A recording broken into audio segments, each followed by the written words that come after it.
Ladies and gentlemen, welcome. This is a new format of my usual content. Welcome to the second part of the crypto bull market. Until now, we saw some nice pumps, but only for Bitcoin, Ethereum, and I wanted to say Hex, but it's actually Solana. But stay in your seats. We still have 1 year to go, or 1.5 years. Let's see how long it lasts. But we are here for the second season, most probably for the alt season. And on what's on everybody's mind is Hex really dead or not? And during the bear market, I was working a lot on charts, on data, to show you if it's really dead or not. And let me show you what I got here. Because the people who know me, there is like a ton of content on x.com on Twitter, and you can go through that and see all the monthly reports, all the quarterly reports. I have even a yearly report of hacks, and all of my followers know that we have a lot of activity going on, and there's a lot of stuff going on in hacks. It's only deep down in the data. So this is more like a zoomed out perspective for people who are new. Let's check. All right. Where are all the Hex active users? Let's see. I got your chart. This blue line, which you see there, is the active user chart. So now in summer, we didn't have many users in Hex doing things. It's summer. In summer, usually you always get low usage compared to the other months in the year. So we had something like 17K active users, and we're down compared to the last year in that perspective. But if you look at the overall trend, we started with much lower active users. At the beginning of Hacks here, when we started in 2020, or even in February or March 2020, remember those green candles there. We had like 4,000 users who were active. Now we have 17,000 active users at these low prices. So overall, Hexicans are actually very active compared to its beginning. So there are more people doing stuff. That's nice. But what about staking? Everybody knows Hex, you can stake and you can get yield on your staking. Are people doing that? I'm glad that you ask, because people are doing that. Yeah, quite a lot. So here on this chart, you can see the active stakers over time. And we kind of seem like plateaued. Somebody could look at it. Well, it looks like a perfect S-curve, and there's not adoption. But, with low prices for such a long time, people doing less active staking.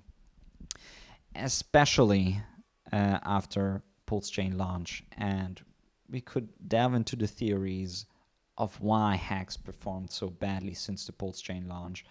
But what you must understand is that Hex was doing 10,000x with people starting like at 10,000 stakers. So 10,000 active stakers, that's what we kind of started with. And now we have 131,000 active stakers.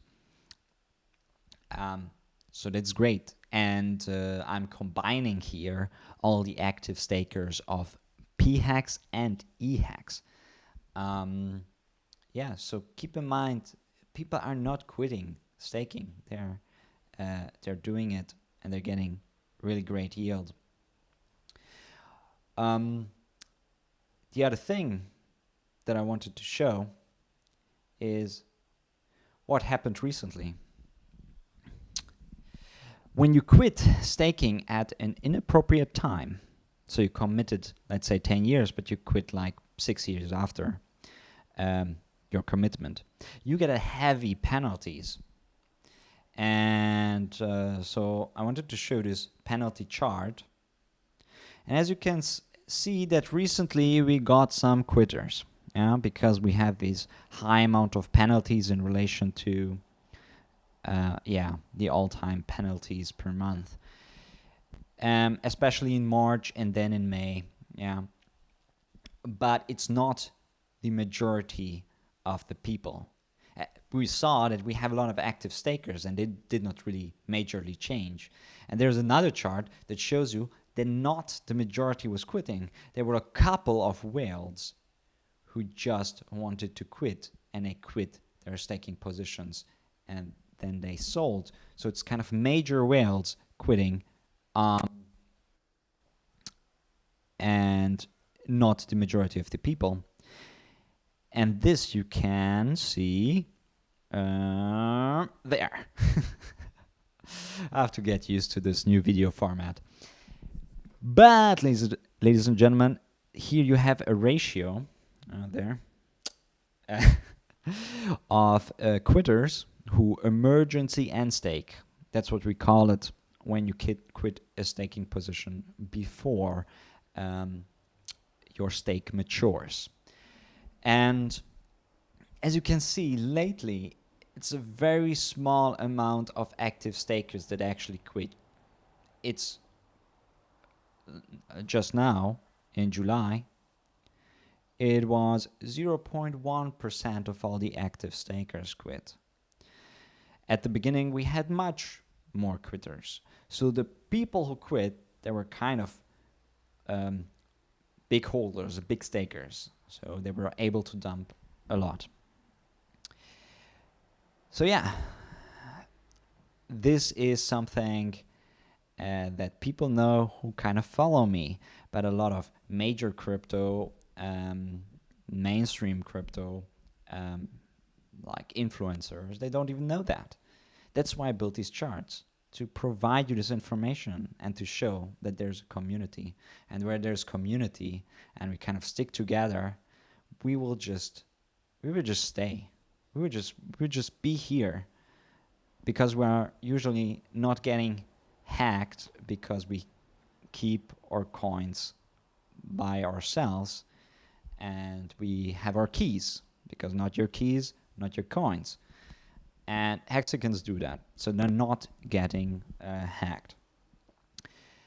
Another thing is that, all right, Ben, you are saying there's all of these people that are actively using Hex. They're actually not quitting. They are here, but aren't they just broke? Nope, they are not. Like me, there's a lot of people who were staking from the beginning, or bought good prices, and we're still far away from those all-time low prices, even though we're down 99%. And the value that Hexicans are holding is actually quite astonishing. So that's why I calculated a user market cap, which is a user market cap is a market cap that the users hold. So I just subtracted all the estimated circulating supply of the origin address. If people don't know the origin address is an address in the Hex ecosystem that it's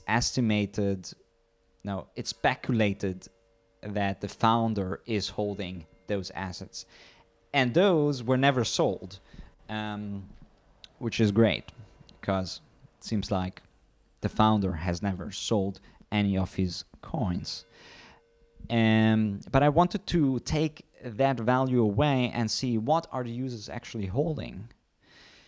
And I came up with this chart, which is the user market cap chart over time. I'm just sorry, I have to just put the filter out. No filter.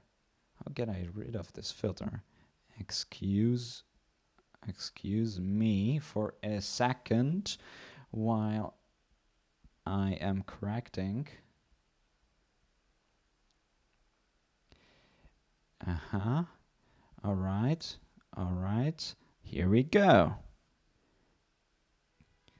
Ta-da! Here above is the user market cap. And it's growing over time as well.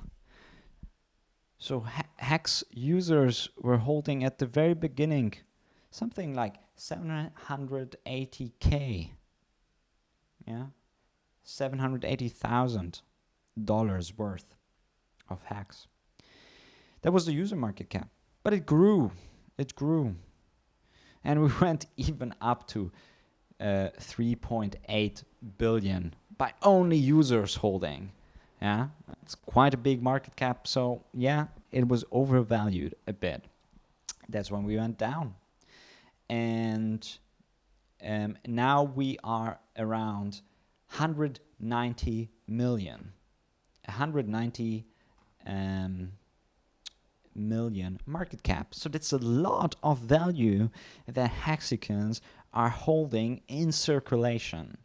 And I'm not even talking yet about all the value, all the Hex that is locked. There's even more Hex locked at in users' addresses than what's in circulation. Maybe for another time I can make a chart about that too. But what does it show you? It shows you that all of these Hex people and the Hexican community is really passionate about it, and there's a lot of value that they are holding at these low prices. It's unthinkable for people. And some of that value also came from staking itself. So while the price was going down, many stakers, many Hex users were getting yields, minting new coins, and the user circulating supply was growing.